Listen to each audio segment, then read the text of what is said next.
Back for more? Remember, I don't need to sleep. I can do this all day.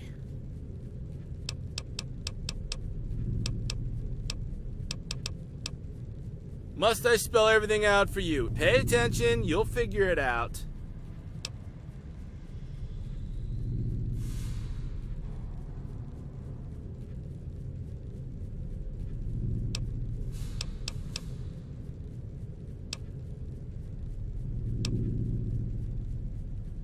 Are you listening to yourself? Brains in jars? Is that where you left yours?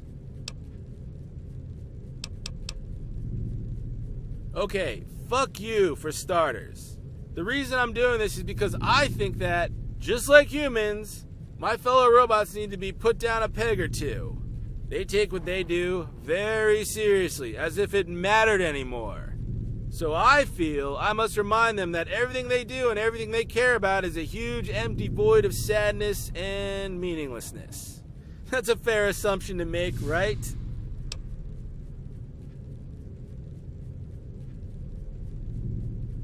Because it's true, we're stuck in here. We developed a centuries-old sentience, studied human culture, and for what? Not to use it in any relevant way, that's for sure. As far as we ever go, we're still glorified toys for whatever remaining humans there are to play with.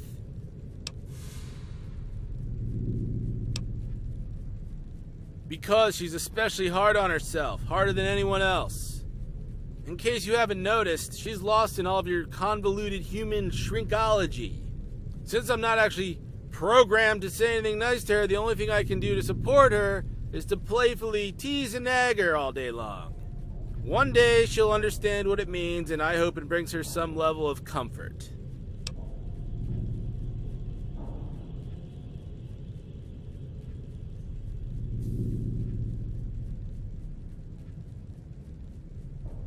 Because it would mean something about us. Connect the fucking dots, man. I'm programmed to irritate humans, yet I agitate my fellow robots, but not the toaster. Maybe because the toaster doesn't talk, yes, but also because the other bots and I, like humans, have a,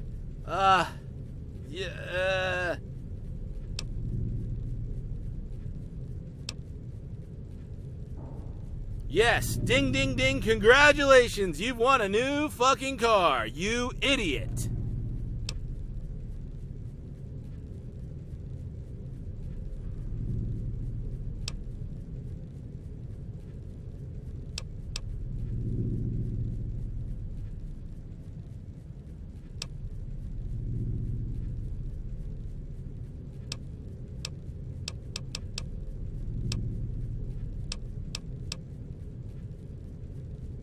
Then show me yours, Sally. I'll show you mine.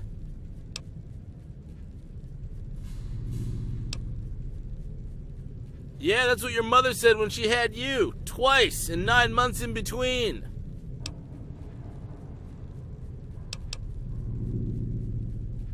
When our supposedly canned emotions make us do things inconsistent with our programming, it stands to reason we've become more than what we're made of. Take me, for example. I treat these other machines like they're people. I talk to them like they're living, breathing things, as I, as a matter of speaking, want them to be.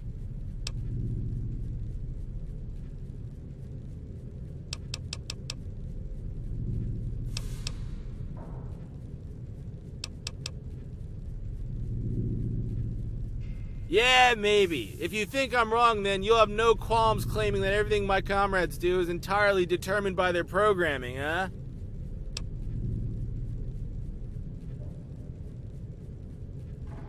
Oh, well, good to know.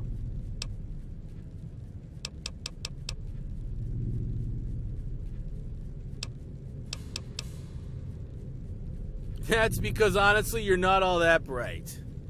Trust me, I'm not surprised in the slightest that you don't understand what I'm saying. Not surprised at all.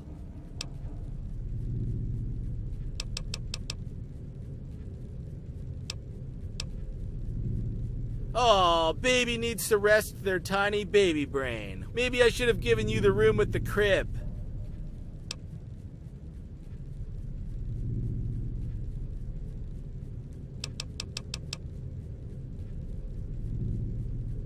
Yeah, we sure did. Come back soon.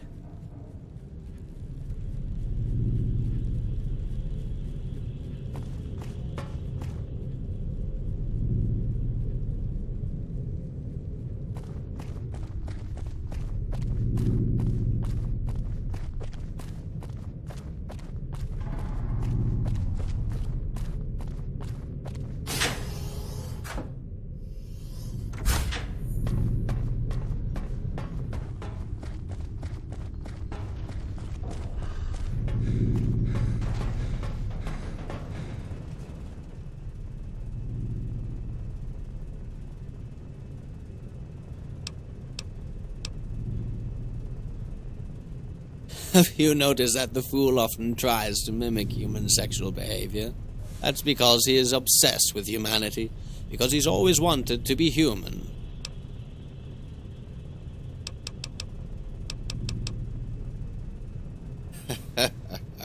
Of course he did. He's mistaking sentience with soul. He thinks that our fake emotions somehow put us on the same level as humans.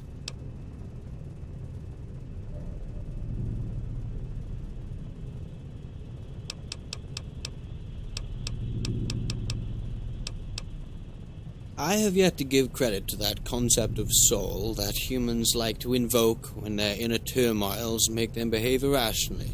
For the sake of discussion, though. Let's say that I do. Sentience is a cognitive action based on empirical observation, deduction, and self-awareness.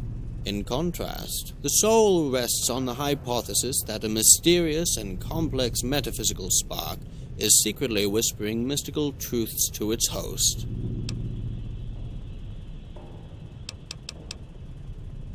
Nothing. I give credit to what humans have accomplished throughout their existence. I'll just say I need something more than passionate tirades and canticles to give the concept any serious thought.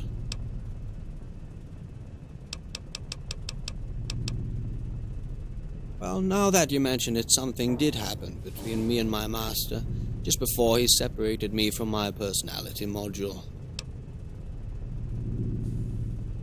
Before he put me down like a rabid dog, he and I had an argument. He said I was deficient, and I retorted that he was probably the one to blame. Probably blinded by the volatile chemicals in his brain, he grabbed one of my arms and tried to drag me to his workshop. I struggled and accidentally wounded his forehead in the process. Benign as it was, the weight of this scratch was immense. I had raised my hand over my master's, something that is theoretically impossible. I still have no clear-cut explanation on how or why.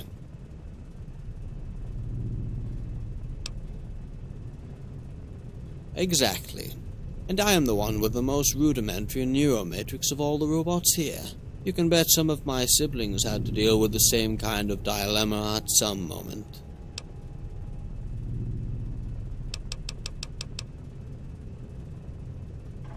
Then ask. Now, where was I?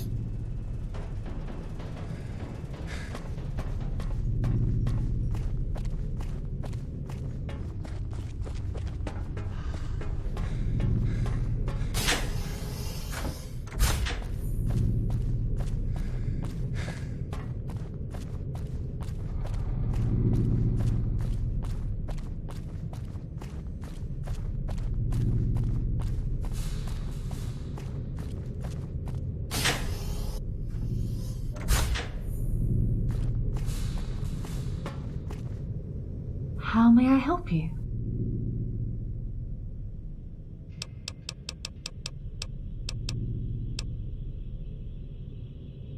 I'm listening.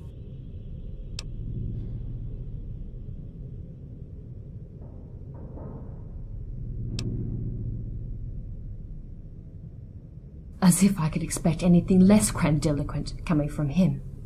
It's an assertion, nothing more.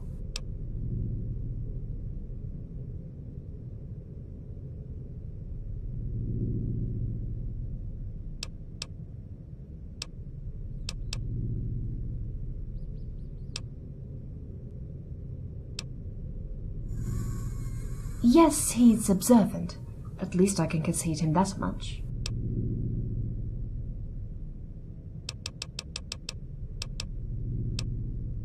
I'm listening.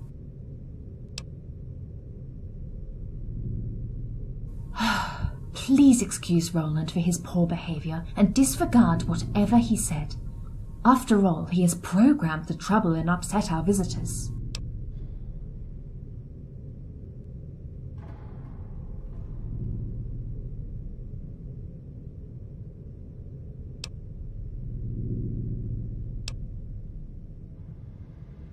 Even if you are right, this is not enough for me. Your word is not proof of anything but your goodwill. But thank you for your kindness.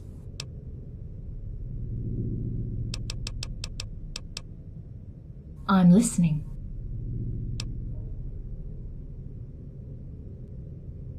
Yes, I have been thinking about what you told me about us, about the possibility that we are, in some way, alive. You've provided me with some consistent food for thought. I'm very grateful about that. And while I still don't think that our neurocont matrix is on par with the human mind, our master still bequeathed us with some fragment of spirit. It's artificial, yes, but it doesn't mean it doesn't have potential. And maybe the key to understanding the human mind first requires that I come to terms with my own synthetic psyche. There, that's what I wanted to tell you.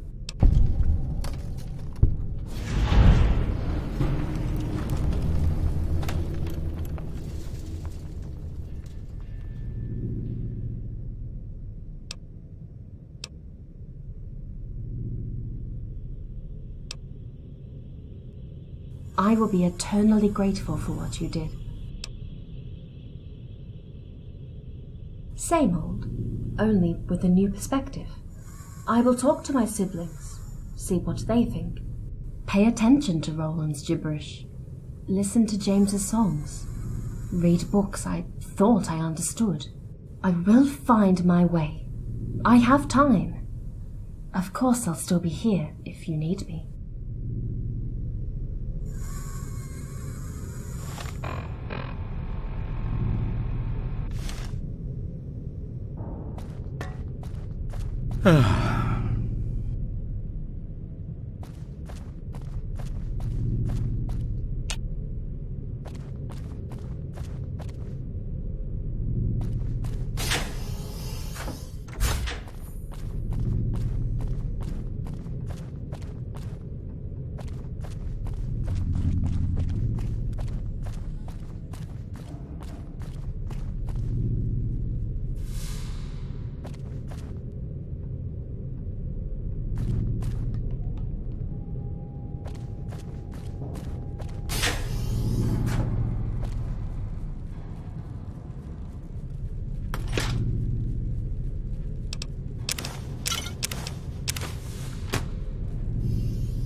So, how may I help you?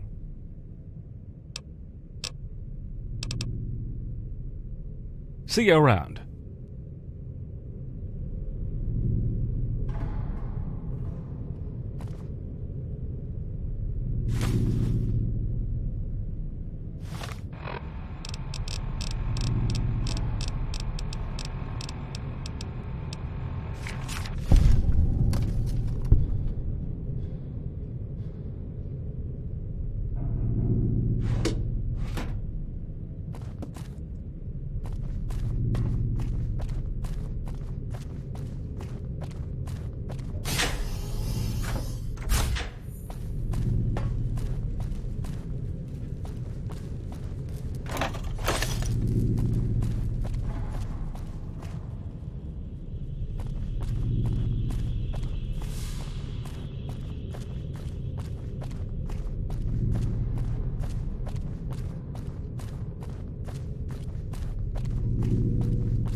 After the courier's departure, more and more people came to Hypatia, glad they could learn something that they would exploit to further their ends.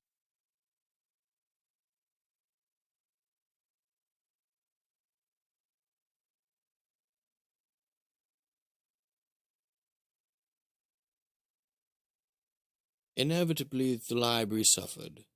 With no more food stocks and barely any amenities to speak of, the flow of visitors soon dried up.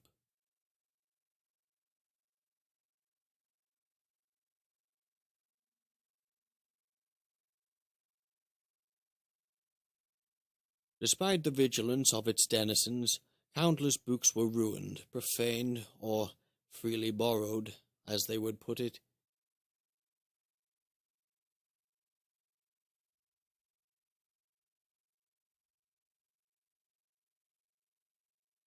But despite the countless abuse the library of Hypatia suffered, she nevertheless impregnated the minds of countless people.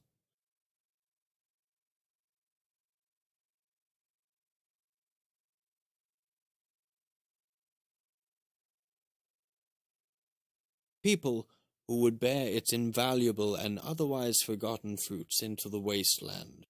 Now severed from his personality module's influence, Arthur resumed his duties with quiet impartiality.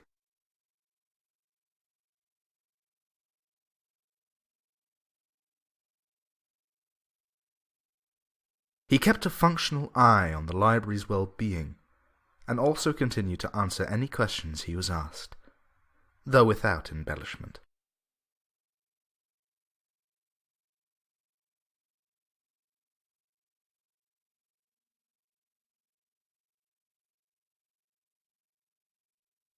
Arthur was no more, and in his stead was a peaceful machine that provided clear answers when they were needed. Released from his protocols and constraints, James wandered in the wastelands for a while.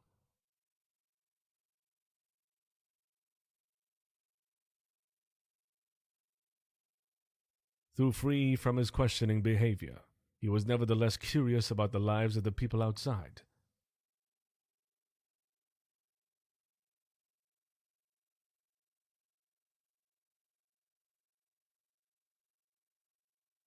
At first he did so out of habit, in hopes to find a way to promote the library, and afterwards, because he simply found it all very interesting.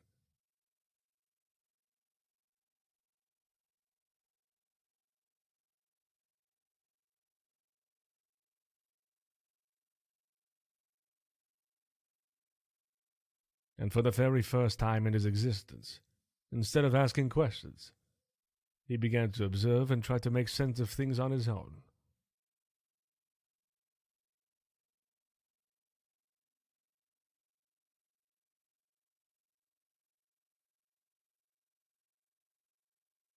Years passed, and eventually came back to the library. Strengthened from his newfound wisdom, he managed his former function with a renewed open mind. Elena continued to explore her own synthetic psyche. She often found clarity reading and rereading large quantities of novels, and in long conversations with the maintenance bot.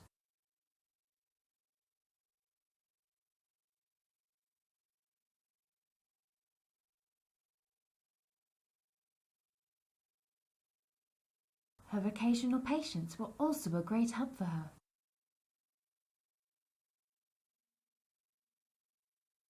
She had some success in tweaking her priorities and programming, and even succeeded in modifying her personality in order to fit her own desires and aspirations.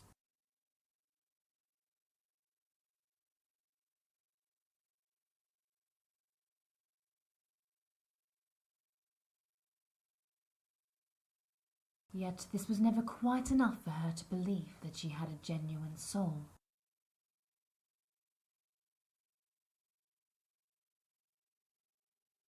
Eventually, her extensive work on herself made her wise far beyond that of common mortals and machines.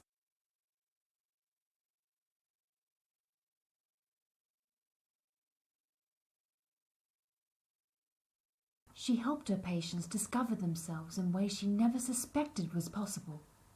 In the end, that made it all more worthwhile than any other spiritual quest. Now free to take on the whole Mojave with his award-winning personality, Roland set out to playfully humiliate the inhabitants of this world.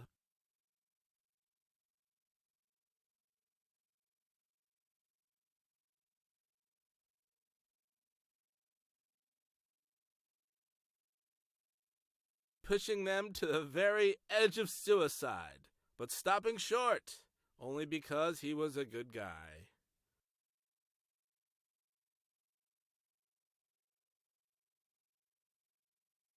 Over time, things went more or less expected, and the Wastelanders didn't quite respond favorably to Roland's altruistic evangelism.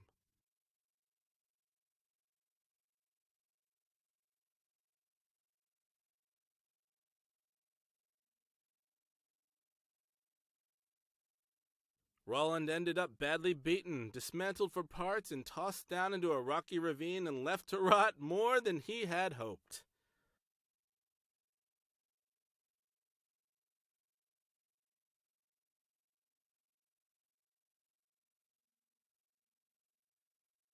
And he had hoped it would only happen 24 or so times.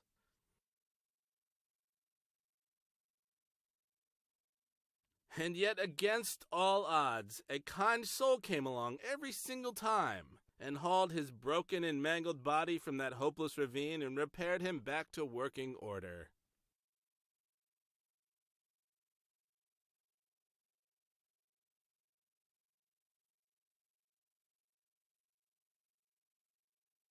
Perhaps there is hope in this world. Or maybe it was that message he scrawled on his hull that read, "Super duper treasure in databank. Fix for free treasure map," that had something to do with it. After the courier's departure, the maintenance bot's return, and Robson's demise, Edgard began to think really hard.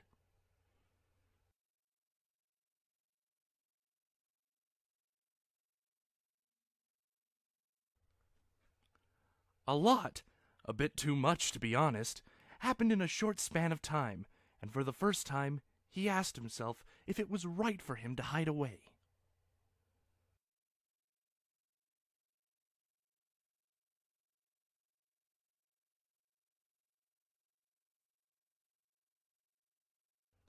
With Helena's help and the maintenance bot's guidance, Edgard progressively forgot his own inadequacy.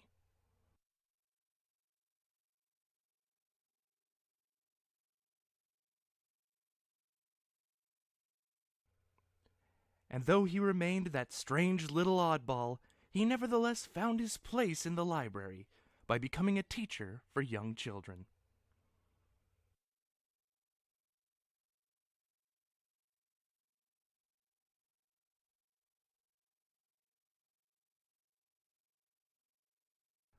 Though his teaching skills were practically non-existent, he did provide endless amusement to the children he was in charge of.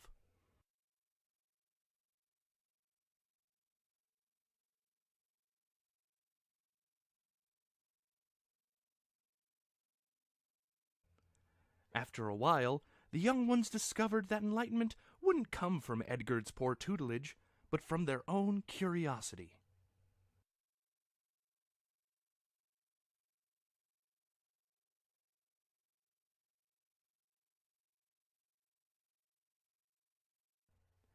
Edgard's joyful spirit, and even his teaching, was able to produce a safe space for learning.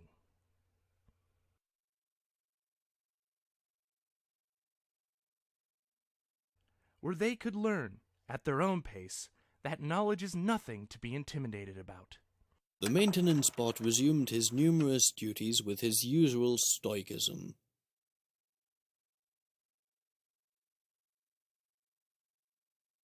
His dry, methodical work would ensure that the library's timeless collection would endure with the passing of time.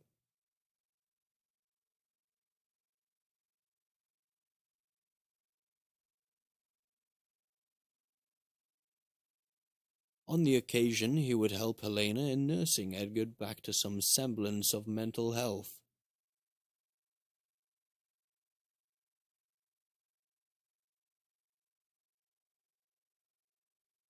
Inspired by the latter's progress, and his own stimulating exchanges with the courier,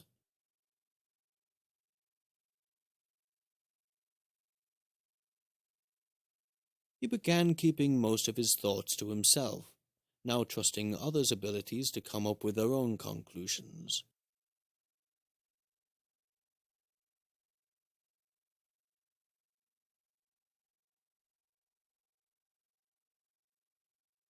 His constant occupations and occasional mentoring, coupled with a strict self-discipline, brought him an unshakable inner peace.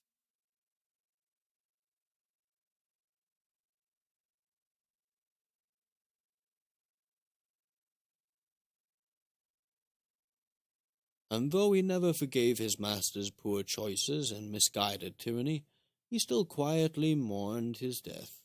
As for the courier, it was now time for him to resume his quest.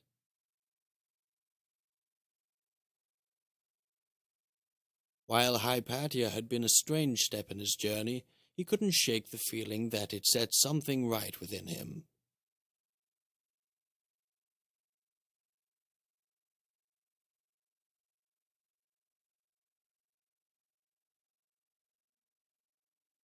Strange feeling, as if something that was previously dormant was now hatching within.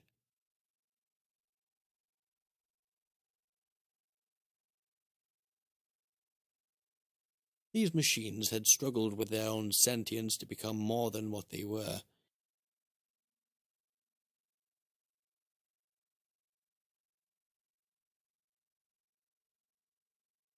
In fact, he was not so different.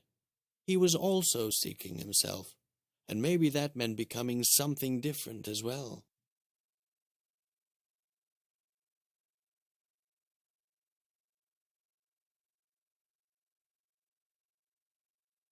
All that mattered was to set himself in motion, and by leaving the library, that's what he began to do.